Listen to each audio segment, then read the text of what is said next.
বর্জ্য এবং রক্ত রাস্তায় বা কোরবানি দেওয়ার যে স্পটগুলো রয়েছে, যেগুলো পরে রয়েছে, সেগুলোতে কিন্তু সিটি কর্পোরেশনের গাড়িতে করে পানি ছিটিয়ে ব্লিচিং পাউডার দিয়ে সেগুলো কিন্তু জীবাণুনাশক করা হচ্ছে এবং পানি দিয়ে ধুয়ে মুছে একবারে পরিষ্কার করা হচ্ছে যে কোরবানি স্পটে যে রক্ত লেগে আছে বা যে বর্জ্য পড়ে আছে সেগুলো কিন্তু পরিষ্কার করা হচ্ছে। আমরা দেখছি যে সিটি কর্পোরেশনের যে অত্যাধুনিক যে পানির গাড়ি রয়েছে সেগুলো দিয়ে কিন্তু সেই পরিচ্ছন্নতা কার্যক্রম চলছে। এবং আমি যদি একটু বলি, ময়মনসিংহ সিটি কর্পোরেশনের কিন্তু নির্ধারিত 508টি কোরবানি স্পট ছিল যেখানে কোরবানি দেওয়ার জন্য স্থান নির্ধারণ করে দেওয়া হয়েছিল। এর বাইরেও কিন্তু আরও প্রায় 5 শতাধিক স্থানে বা তারও বেশি জায়গায় কিন্তু বিচ্ছিন্নভাবে কোরবানি হয়েছে।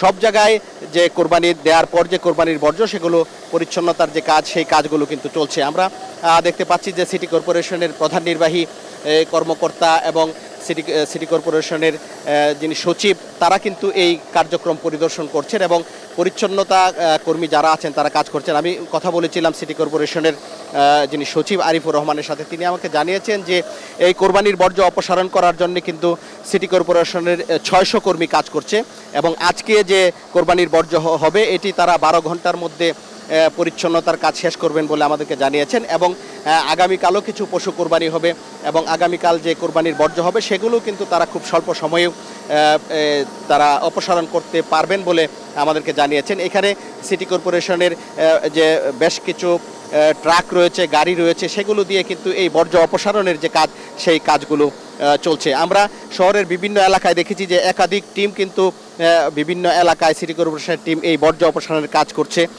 এবং গাড়িতে করে বর্জ্য যেগুলো সংগ্রহ করার সেগুলো কিন্তু তারা সংগ্রহ করছেন এবং যেগুলো ধুয়ে মুছে পরিষ্কার করার দরকার সেগুলো কিন্তু তারা করছেন। তো এখানে পানি দিয়ে ধোয়ার পর কিন্তু তারা ব্লিচিং পাউডার দিয়ে জীবাণুনাশক স্প্রে করে কিন্তু এটিকে জীবাণুনাশক করছেন এবং সিটি কর্পোরেশন কর্মকর্তা জানিয়েছেন যে দ্রুততম সময়ের মধ্যেই তারা কোরবানির বর্জ্য অপসারণ করতে সক্ষম হবেন। তো এই ছিল আমার কাছে ময়মনসিংহ থেকে সর্বশেষ। এবারে আমরা যাচ্ছি খুলনার রামিমের কাছে। রামিম, ময়মনসিংহের কথা তো শুনছিলাম, খুলনায় বর্জ্য অপসারণের জন্য সিটি কর্পোরেশনের কাজ কি ইতোমধ্যে শুরু হয়েছে কিনা জানাবেন।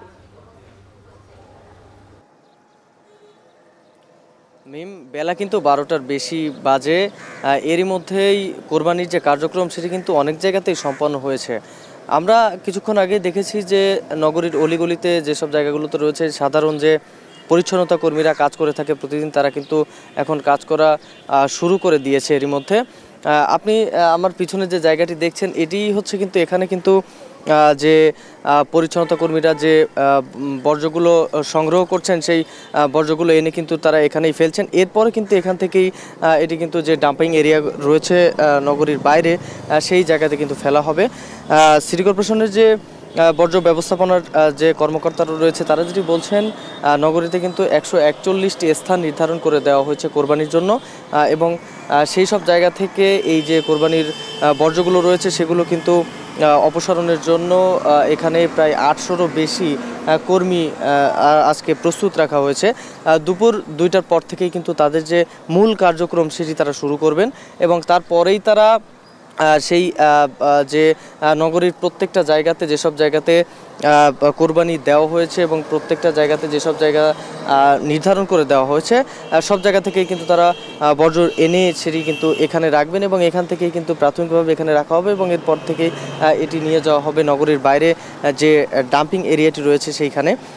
এখানে সিটি কর্পোরেশনের কর্মকর্তারা যেটি বলছেন যে দুপুর 2টা থেকে শুরু করে পরবর্তী 8 ঘন্টার মধ্যেই কিন্তু এই যে বর্জ্য অপসারণের যে কার্যক্রম সেটি কিন্তু সম্পন্ন করা হবে।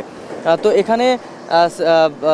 এখানে কিন্তু সিটি কর্পোরেশন যে নির্দেশনাগুলো দিয়েছেন, যে নির্দিষ্ট যে স্থানগুলো কোরবানির জন্য নির্ধারণ করে দেওয়া হচ্ছে সেই নির্ধারিত জায়গাগুলোর বাইরে যারা করবেন, বিশেষ করে বিভিন্ন বাসাবাড়িতে বা বাসার নিচে যে জায়গাগুলো রয়েছে ফাঁকা জায়গা সেই সব জায়গাতেও তারা কোরবানি দিতে পারবেন। এর পাশাপাশি রাস্তার পাশেও যারা অনেকে কোরবানি দিয়েছেন আমরা যতদূর দেখেছি সেই সব জায়গাগুলোতে যে বর্জ্যগুলো হয়ে থাকে সেই বর্জ্যগুলো কিন্তু তারা যেন একটি নির্দিষ্ট স্থানে রাখে এবং সেই জায়গা থেকেই কিন্তু সিটি কর্পোরেশনের যারা এই কার্যক্রম যারা এই অপসারণ কার্যক্রম করবেন তারা যেন সহজেই সেই বর্জ্যগুলো নিতে পারেন, সেই নির্দেশনা কিন্তু সিটি কর্পোরেশন থেকে দেওয়া হয়েছে। তো এখানে সিটি কর্পোরেশনের যে বর্জ্য অপসারণের জন্য যাদের কর্মরত যারা রয়েছেন তারা কিন্তু দুপুর 2টার পর থেকেই তাদের মূল কার্যক্রম শুরু করবেন। আর এখন যারা কাজ করছেন তারা কিন্তু প্রতিদিন যারা কাজ করে থাকেন তারা কিন্তু এখন কাজ শুরু করেছেন। তো মিম, এই ছিল আমার কাছে খুলনা থেকে বর্জ্য অপসারণের সর্বশেষ খবর। এবারে আমরা যাব নেত্রকোনার সহকর্মী রাসেলের কাছে। রাসেল, নেত্রকোনায় কোরবানির বর্জ্য অপসারণের জন্য নগর কর্তৃপক্ষ কি কি উদ্যোগ নিয়েছে?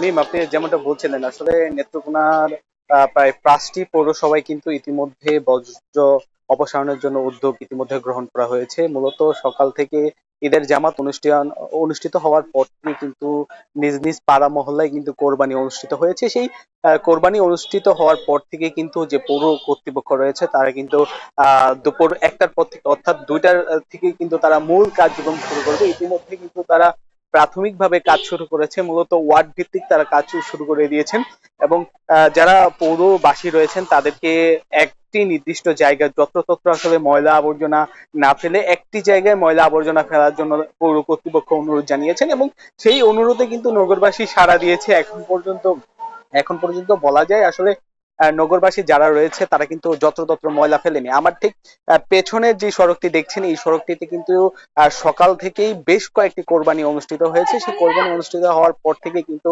যারা নগরবাসী রয়েছেন তারা কিন্তু নিজ উদ্যোগে আসলে পরিষ্কার পরিচ্ছন্নতা যে কাজটি প্রাথমিকভাবে সেই পরিষ্কার পরিচ্ছন্নতার কাজটি কিন্তু তারা করেছেন এবং যে রক্ত এবং অন্যান্য যে ময়লা আবর্জনা রয়েছে সেগুলো কিন্তু তারা পানি দিয়ে তারা পরিষ্কার করেছেন এবং অন্যান্য যেই ময়লাগুলো রয়েছে, কঠিন ময়লাগুলো, সেইগুলো কিন্তু পৌর কর্তৃপক্ষ যারা নির্দিষ্ট যে কর্মীগুলো রয়েছে সেই নির্দিষ্ট কর্মীদের দ্বারা কিন্তু তারা অপসারণ করবেন। এখন পর্যন্ত বলা যায় যে নেত্রকোনা শহরের যে 5টি পৌরসভা রয়েছে সেই 5টি পৌরসভায় কিন্তু কয়েক শতাধিক আসলে কর্মী কিন্তু তারা নিয়োগ করেছেন এবং সেই কর্মীদের দিয়ে কিন্তু দুপুর থেকে, অর্থাৎ 2টার পর থেকে কিন্তু তারা ময়লা আবর্জনা অপসারণ করবেন। এছাড়াও ইউনিয়ন গুলো রয়েছে, যেই 86টি ইউনিয়ন রয়েছে সেই ইউনিয়ন গুলোতে কিন্তু জেলা প্রশাসক এবং উপজেলা প্রশাসনের পক্ষ থেকে কিন্তু তারা ইতিমধ্যে নির্দেশনা দিয়েছেন আসলে পরিবেশ সুন্দর রাখতে এবং প্রতিবেশ সুন্দর রাখার জন্য কিন্তু তারা ইতিমধ্যে প্রশাসনের পক্ষ থেকে নির্দেশনা দিয়েছে। তো এই ছিল আমার কাছে নেত্রকোনাতে সর্বশেষ।